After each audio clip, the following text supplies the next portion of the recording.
Hey everyone, this is Tatsh here with a little how-to guide on heroic 25-man Spine of Deathwing. I've been reading the forums lately. I know that this boss has been giving people a lot of trouble. I saw this boss on normal almost every week before the 6.0 patch happened, and a lot of stuff's been toned down, but one thing that hasn't been is the corrupted blood debuff. You see here that it hits fairly hard.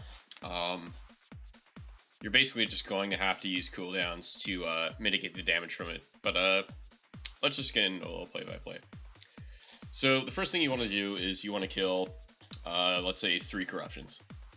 You're going to want to spawn the 3 Amalgs, and that's when the corrupted blood death timer will start to go off. Normally, I think for the most part, you'll only have one of them on you per time, but every time another Amalg spawns, unless they fly off of Deathwing's back right away, you're going to get another debuff, which if you don't have, in my experience, either anti-magic shell or Rune Tap, you're probably going to die. A spell still deals a ton of damage on live. I'm not sure if they're going to scale it down, or just wait until people are level 100 and have mythic gear from the newer raids. But anyways, so basically, there are 2 problems that people have with the fight, and one of them is learning the rolling mechanic, and obviously the other one is the damage from the debuff, which is a little easier to explain.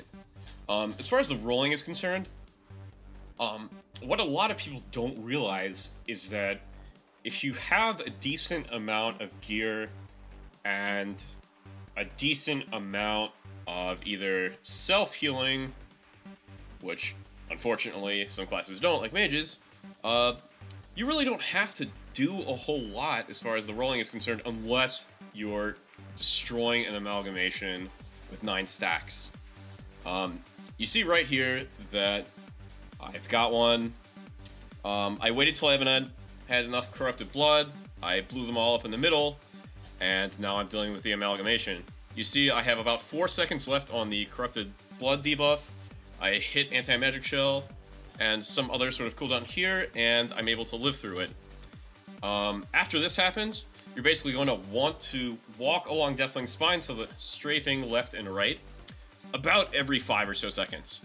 It used to be that generally, if you weren't on the other side of Deathwing every couple seconds or so, let's say 4, then he would just throw you off his back completely. In patch 6.0, they changed a little bit of this. You now have, I would say, about 8 to 9 seconds before Deathwing actually starts the rolling animation and throws you off his back. When this happens, you either need to be in one of the little corruption pockets, which will give you the Grasping Tendrils buff, which will keep you from getting rolled, or you're just going to fly off. So as you can see, I handled the first plate pretty easily. Something of note here, you'll see it again when I handle this corruption. When you get past the next plate, just maybe by force of habit, you don't necessarily need to kill the corruptions. When you're killing them, make sure it's right before Deathwing Rolls. I cannot stress this enough, because what triggers getting extra blood corruption debuffs is going to be from extra amalgamation spawning. You'll also get stacks of a debuff called Degradation, which reduces your overall HP for every amalgamation that you destroy. This doesn't count the ones that are thrown off of Deathwing's back.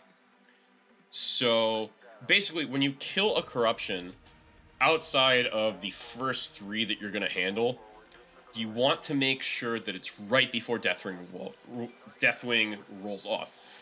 What this really makes happen is that right when the Amalg spawns, they don't have time to put the debuff on you. They're going to roll off of Deathwing's back straight away, You're not going to have a chance to, you know, damage them down. You're not going to have a chance for them to put the debuff on you. So realistically, you're only really going to have to deal with as many debuffs as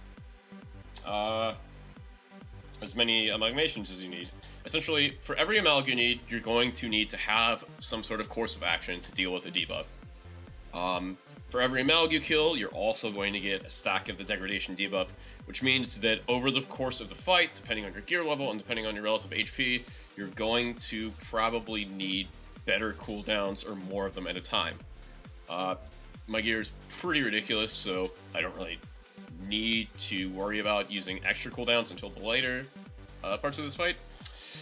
But, like I said, generally, again, to survive the blood corruption debuff, you're going to at least want either an incredibly strong cooldown or something that prevents or mitigates all the damage you're going to take, or you're going to need 2 cooldowns stacking on top of each other. For Deathwings especially, like I said, Rune Tap and Anti-Magic Shell, perfect for this. It ensures that you basically won't die to the corruption unless you're severely undergeared.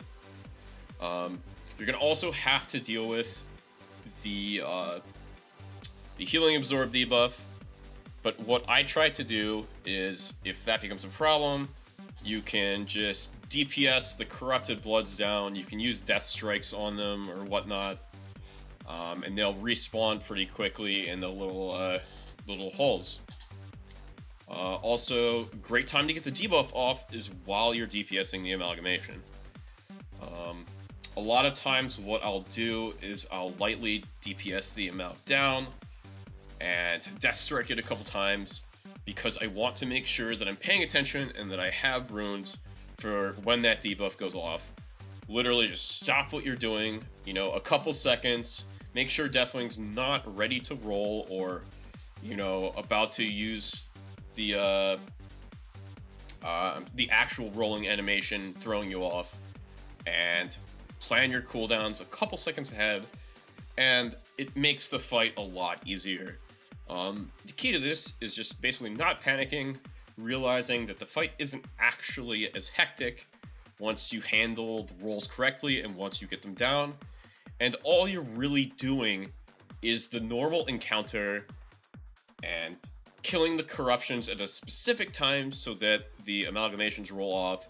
You're dealing with a little bit more damage, the minus % health debuff, and you're basically popping 2 cooldowns, maybe once every minute or so. You can definitely see here that the amount of pressure on you during the fight heavily relies on how fast you can take the burning tendons down. I screw up really bad on the second 2, and I missed them by a small amount. I think I missed this one literally by like 3,000 damage. So keep in mind that obviously you're going to want to get the plates down by using as little or as few amalgamations as possible. This is less stacks of degradation, less blood corruption deaths that you have to deal with, and it just makes the fight a whole heck of a lot easier. So obviously use stuff like bloodlust drums, potions, food buff, flasks, everything, stat drums, just basically whatever you've got. Plan these out throughout the fight and basically make sure that you have a way to either get the plates down in one go each, or for less geared players, you'll want to get them down in 2 at the very least. You might be able to manage 3 lifts on one of the later plates, but don't recommend it. Anyways, guys, long story short, watch your debuffs, know the rolls, and that's about it. Good luck in Dragon Soul, good luck with mount farming, and see you next time.